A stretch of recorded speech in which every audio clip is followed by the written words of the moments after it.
So, how we're doing this is we are just sharing a crazy story. We're just talking and sharing a story. We are casual Labor Day. We did not plan on going live. Just an interesting thing happened and it was share worthy. And so I said, Beth, stop. Wait, we got to record this. Right. So I'm like, we're really casual at home. No makeup, no jewelry. This is it. This is it. But it's not about being fancy right now. The story is fancy enough. Okay. So it's about spirit. Okay. It can't get any fancier than that, though, right? That's true. When they have a message, nothing stops them. So Amanda does not even know this story, so she's hearing it for the first time. Yeah. And I'm so excited to share this. So about 6 weeks ago, I had to go get my eyes examined because Beth didn't pass her driver's license test and she's getting old, right? So I'm freaking out and I go and get my eyes tested. And unbeknownst to me, there is a young lady sitting in the waiting room that had just recently lost her father to a very tragic accident. And I get up and I leave the waiting reception area. And while I'm having my eyes examined, one of the gals that works there is a very dear friend and also runs this business, explains to her that I'm Beth Dearing and I'm a psychic medium. And she hands her my business card, evidently, to her. And while I'm getting my eyes examined, I didn't know any of this had transpired while I was getting my eyes examined. So she proceeds to tell me what had happened after I get my eyes tested. So long story short, her dad has connected with me at least 3 times since that I have felt him hanging around, right? So she had yet to get a hold of me to book a session. But I have a question. How did you know it was him? Did he say it was him? Because it was weird.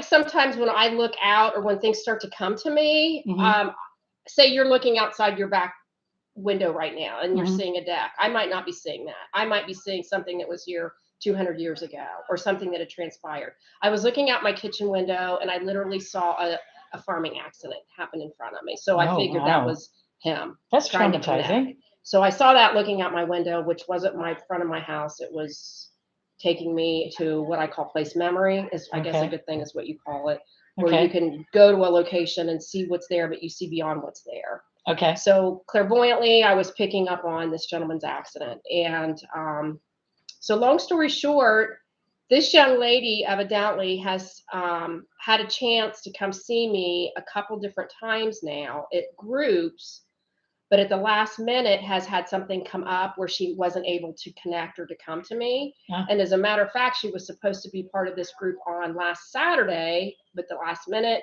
she canceled, she couldn't come. And I was told that do you remember this girl, Dada-Dee? And the story was told. And I said, yes, I do. Well, she was supposed to come to the meeting, this group, but she wasn't able to. And I said, okay. So Saturday, I end up having a group of 10 ladies.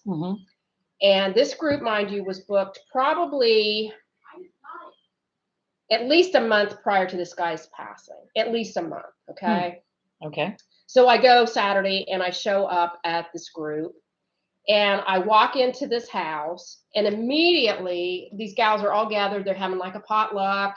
They're eating their lunch. And usually that happens when I go to a private event. They'll always have food, which I love. We can have food and connection and all that. And they were eating. And I'm sitting there doing my thing. And I'd already had like 20 pages of notes written, which is not abnormal. If I don't have at least 20, I feel like the people are getting shortchanged with automatic writing. And I'm sitting there still continually to write about things that are coming to me. And all of a sudden I hear a gentleman say, check out that scale. And I was immediately drawn to this old fashioned scale, like you would see at a grocery store or back in the early 1900s, the really cool iron scales that you get. And she had it on the shelf sitting next to her kitchen sink. And I didn't say anything to her, and I just kept hearing this guy go, that's my scale. Check out my scale. And I'm like, okay. And I'm talking to him, but not talking audibly. Yes, I see your scale. That's cool. Okay. I don't know why the scale is so significant, but I'm seeing the scale.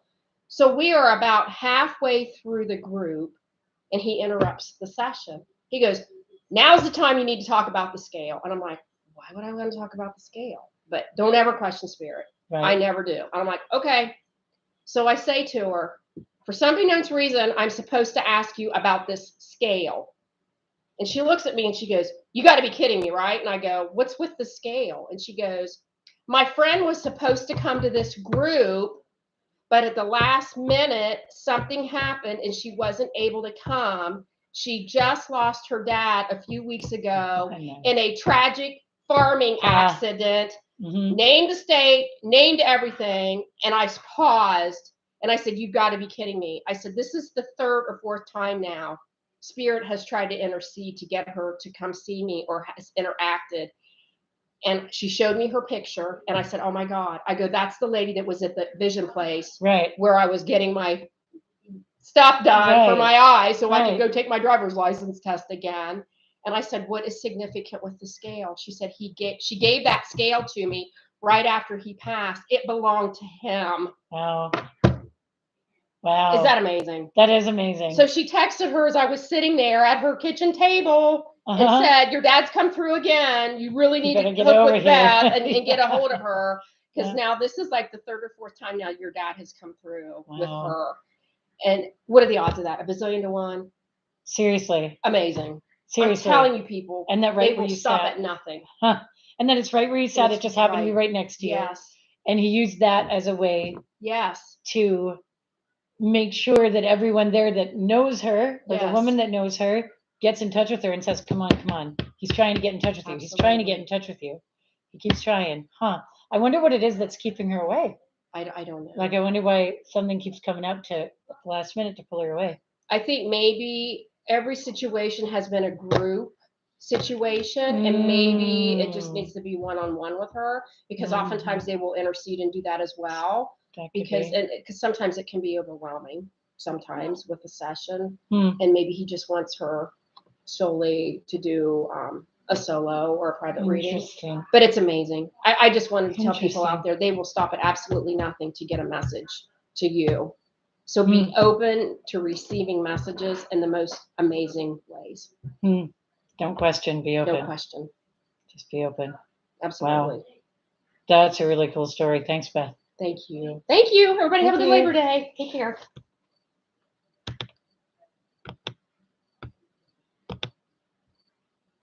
And